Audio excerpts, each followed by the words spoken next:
Hai penghuni malam, selamat datang di kisah malam horor. Kali ini admin akan menceritakan kisah nyata pesugihan Gunung Kemukus dengan ritual bercocok tanam. Kisah dimulai dengan seorang lelaki yang kita sebut saja ia sebagai Rian. Rian sudah mempunyai istri yang kita sebut saja Dewi. Mereka pun belum mempunyai seorang anak, dan kehidupan mereka bisa dibilang sangat kekurangan.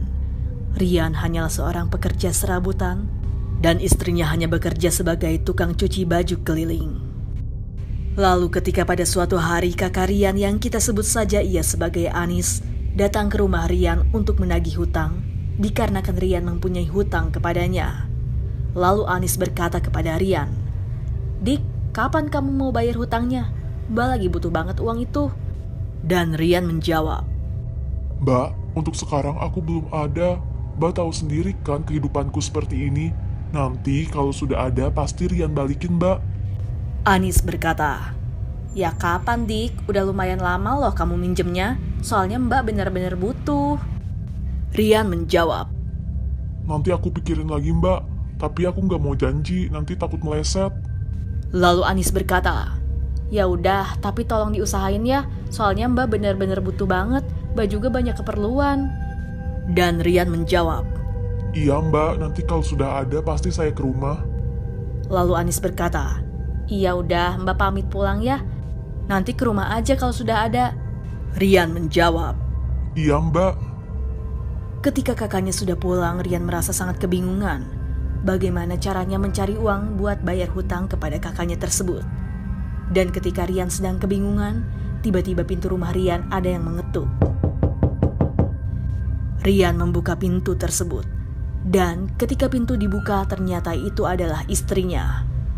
Lalu Rian berkata, "Tak kira siapa, Bu?" Istri Rian menjawab, "Hehe, iya Pak, emang kenapa Pak?" Rian berkata, "Gak apa-apa, Bu. Ya udah sini masuk, jangan di luar." Istri Rian pun menjawab, "Iya Pak." Dan singkat waktu ketika pada jam 9 malam, Rian menceritakan semua ke istrinya kalau tadi siang Mbak Anis datang ke rumahnya untuk menagih hutang. Lalu istri Rian berkata kepada Rian, "Terus gimana Pak?" Rian menjawab, "Bapak juga bingung, Bu, harus gimana. Coba besok Bapak pinjam temanku aja, Bu. Siapa tahu dapat." Istri Rian berkata, "Iya Pak, coba aja ya, nanti Ibu bantu juga." Rian menjawab, "Iya Bu." Lalu Rian dan istrinya pun beristirahat dikarenakan besok harus bekerja lagi. Dan singkat waktu pagi pun tiba, istri Rian menyiapkan sarapan untuk suaminya sebelum ia berangkat bekerja. Ketika sarapan sudah selesai, Dewi membangunkan suaminya dan berkata, "Pak, bangun. Sarapannya Ibu taruh di meja ya Pak. Ibu mau berangkat kerja dulu. Assalamualaikum." Rian menjawab, "Iya, Bu, makasih ya. Waalaikumsalam." Lalu Dewi pun berangkat bekerja. Ketika dalam perjalanan Dewi kepikiran sama suaminya, ia sangat kasihan melihat suaminya yang harus meminjam uang ke sana ke sini, apalagi kalau tidak dapat pinjaman. Dewi hanya bisa berdoa dan membantu sebisa mungkin. Dan singkat waktu ketika pada siang hari Rian pergi ke rumah temannya yang bernama Tony. Ia menuju rumah Tony dengan berjalan kaki. Ketika Rian sampai di rumah Tony, Rian mengetuk rumah Tony dan berkata, "Assalamualaikum Ton. Tony, ini aku Rian." Tony pun keluar rumahnya dan menjawab, "Waalaikumsalam. Kamu Rian, sini masuk." Rian berkata, "Iya, Ton, permisi ya." Tony menjawab, "Santai aja, kayak sama siapa aja. Oh iya, kamu mau apa? Teh atau kopi?" Rian berkata. "Nggak usah repot-repot, Ton. Terima kasih." Tony menyuruh istrinya untuk membuatkan teh untuk Rian. Lalu Rian pun langsung berkata kepada Tony, "Ton, maaf nih sebelumnya. Aku boleh pinjam uang nggak, Ton?" Tony menjawab. "Buat apa kamu?" Rian berkata. "Aku ada keperluan, Ton." Tony menjawab. "Emang berapa mau kamu pinjam? Kalau besar aku nggak ada." Rian berkata, 10 juta, Ton. Nanti aku pasti balikin. Nanti dibungain juga nggak apa-apa." Tony menjawab. "Aduh, kalau segitu nggak ada. Soalnya anak-anak belum bayar SPP. Maaf, gak bisa bantu, Rian." Lalu Rian pun memohon kepada temannya itu.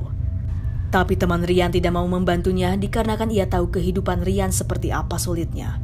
Jangankan buat mengembalikan uang, buat makan sehari-hari saja mereka masih kesusahan. Dan berselang beberapa waktu, Rian pamit pulang kepada Tony. Ketika Rian sedang berjalan, tiba-tiba ada seseorang yang memanggil namanya. Rian, Lalu Rian pun menengok ke belakang, dan ternyata itu adalah Agus. Agus bertanya kepada Rian. kenapa? Kamu kok dari tadi saya liatin kayak orang lagi banyak pikiran? Rian menjawab. Iya nih Gus, aku lagi pusing nyari pinjaman kemana lagi. Agus berkata. Mending ikut aku aja yuk ke Gunung Kemukus. Katanya di sana ada pesugihan yang nggak numbalin nyawa, Rian. Jadi di sana kita cuma tukar pasangan kita untuk berhubungan. Lalu Rian menjawab. Ah, nggak mau lah. Masa istri saya harus berhubungan dengan orang lain? Agus menjawab. Ya itu sih terserah kamu mau apa tidak. Ya udah saya pamit dulu. Nanti kalau gimana-gimana hubungi saya saja ya. Rian berkata. Iya, terima kasih infonya. Rian pun pulang ke rumahnya. Sesampainya di rumah ternyata istri Rian sudah pulang terlebih dahulu. Lalu istri Rian bertanya kepada dirinya. Gimana Pak? Rian menjawab. Gak dapet Bu, Bapak pusing Bu harus gimana. Tadi Bapak ketemu teman Bapak yang namanya Agus. Dia nyaranin buat pesugihan Bu di Seragian Jawa Tengah. Tapi pesugihannya itu gak makan korban Bu, melainkan pasangan kita harus berhubungan dengan orang lain di sana. Lalu istri Rian berkata, terus gimana Pak? Coba sajalah Pak, biar bisa bayar hutangnya Mbak Anis. Dewi sih terserah Bapak aja. Rian pun terdiam sejenak sambil berpikir. Lalu Rian mengambil tawaran temannya tersebut. Dan singkat waktu ketika di pagi hari Rian menemui temannya yang bernama Agus, ia menerima tawaran temannya itu dikarenakan ia harus mengembalikan uang kakaknya. Dan sekaligus ingin mengubah kehidupannya agar lebih layak. Dan berselang beberapa waktu Rian sampai di rumah Agus. Sesampainya Rian di rumah Agus, ia pun berkata, Permisi Agus. Gus. Lalu Agus membuka pintu dan berkata, Oh, kamu Rian. Gimana? Kamu nerima tawaranku? Rian menjawab. Iya Gus, aku udah buntu banget nih. Agus menjawab. Ya udah, besok kita berangkat. Aku sama istriku dan kamu bawa istrimu juga. Rian berkata, Oke Gus, nanti kabarin aja jam berapa mau berangkatnya. Kalau gitu aku pamit pulang dulu ya Gus. Terima kasih sebelumnya. Singkat waktu di keesokan harinya, ketika jam 4 subuh, mereka berangkat dari Tangerang menuju ke Gunung Kemukus dengan menaiki bus. Menuju lokasi tersebut bisa memakan waktu kurang lebih 12 jam. Dan ketika pada malam hari Rian yang duduk di samping jendela, ia tidak sengaja melihat sosok wanita yang sedang berdiri di dekat pohon. Rian yang melihat hal tersebut, ia tidak menghiraukannya, dan Rian masih berpikir positif. Berselang beberapa waktu mereka pun sampai di Gunung Kemukus. Sesampainya mereka di sana, ia langsung menemui Kuncen dan bertanya tentang ritual yang benar, agar ritual bisa berjalan dengan lancar. Lalu mereka bertemu dengan Kuncen tersebut yang kita sebut saja Mbah Pani. Mbah Pani menyuruh mereka masuk ke sebuah ruangan yang sangat gelap dan seram. Ternyata di sana adalah makam dari Pangeran Samudro. Lalu Mbah Pani menyiapkan sesajen untuk ritual yang akan dijalankan. Ketika semua sudah selesai, mereka berempat masuk ke dalam ruangan tersebut. Ketika Mbah Pani sedang membaca mantra, tiba-tiba terdengar suara benda terjatuh. Mereka yang berada di sana sangat kaget. Lalu Mbah Pani menyuruh mereka untuk keluar dari ruangan tersebut.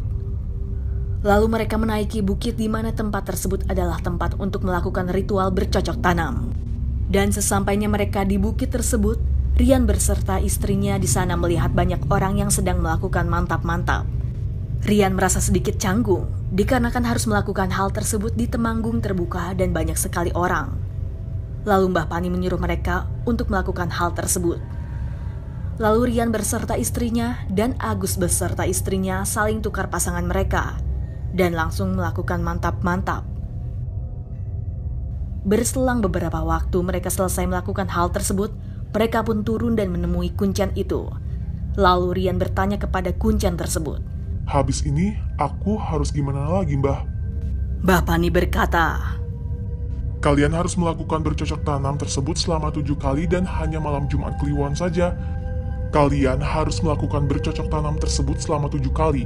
Dan hanya malam Jumat Kliwon saja kalian harus kesini dan melakukan ritual bercocok tanam. Jika kalian 1 bulan saja tidak kesini, kehidupan kalian akan seperti dulu lagi. Lalu Rian berkata kepada Mbah Pani, Oh gitu Mbah, ya sudah saya pamit pulang dulu ya Mbah. Nanti saya kesini lagi setiap malam Jumat Mbah. Mbah Pani menjawab, Iya nak, kalian hati-hati di jalan. Jika ada yang mengganggu kalian, jangan kalian hiraukan ya, cukup diam saja. Dan mereka berkata, Oh iya Mbah, terima kasih ya. Rian beserta istrinya, ia bersiap-siap untuk pulang. Lalu mereka pun menuju terminal bus. Sesampainya mereka di terminal, ia langsung menaiki bus menuju Jakarta. Dan ketika dalam perjalanan, Dewi melihat sosok pocong yang berdiri di tepi jalan. Tapi ia mengingat ucapan Mbah Pani, jika ada gangguan di jalan, ia tidak boleh menghiraukannya. Berselang beberapa waktu ketika jam 4 subuh mereka sampai di rumah masing-masing. Rian pun langsung beristirahat. Dan singkat cerita setelah 7 bulan mereka mengikuti ritual percocokan, akhirnya mereka mendapatkan apa yang ia inginkan. Rian pun sangat senang sekali. Akhirnya ia menjadi orang kaya dan bisa melunasi hutang ke kakaknya. Lalu Rian bergegas pergi untuk membeli bahan bangunan, dikarenakan ia ingin merenovasi rumahnya. Dan Rian juga pergi ke rumah kakaknya untuk mengembalikan uang yang ia pinjam. Ketika Rian sampai di rumah kakaknya, kakak Rian pun sedang duduk di teras rumahnya. Lalu kakak Rian berkata, Tumben kesini Dik, mau ngembaliin uangnya ya? Dan Rian menjawab, Iya Mbak, aku mau balikin uang yang aku pinjam. Dan ini aku kasih 20 juta Mbak. Kakaknya berkata, Loh, kok banyak sekali? Kamu uang dari mana? Rian menjawab, Aku ikut usaha sama Agus Mbak. Alhamdulillah usahanya lancar dan ramai pembeli. Makanya aku bisa balikin uang Mbak Anis. Lalu kakaknya berkata, Beneran Dik, kerja halal kan kamu? Rian menjawab, Iya Mbak. Ya udah Mbak, saya pamit dulu ya. Soalnya masih banyak urusan. Kakak Rian berkata, Iya Dik, terima kasih banyak ya, semoga usahanya lancar. Rian menjawab, Iya Mbak. Dan berselang beberapa bulan, Rian pun sudah mempunyai rumah mewah. Tetangga yang berada di sana merasa sedikit heran dengan perubahan Rian dan Dewi yang sekarang. Akan tetapi warga di sana tidak mau berprasangka buruk terhadap mereka. Kini kehidupan Rian beserta istrinya sangat berkecukupan, sehingga apa saja yang ia inginkan tercapai. Dan singkat waktu Rian pun jatuh sakit pada hari Jumat Kliwon.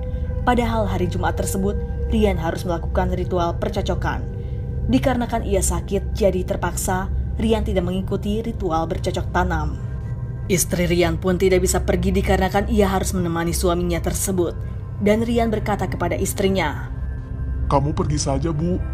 Lalu istri Rian menjawab, Ibu mau di sini nemenin Bapak. Bapak kan lagi sakit, gak mungkin Ibu tinggal. Rian berkata, Iya Bu, Bapak benar-benar ngerasa lemas sekali Bu.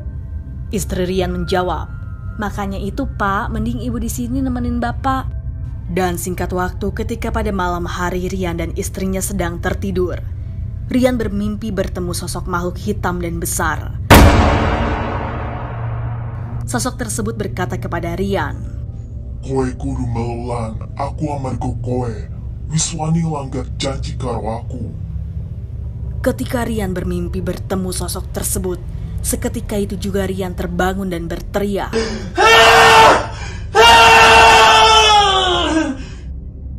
Istrinya yang berada di samping Rian, ia pun langsung terbangun. Lalu istri Rian bertanya kepada suaminya, Kenapa Pak? Rian tidak menjawabnya.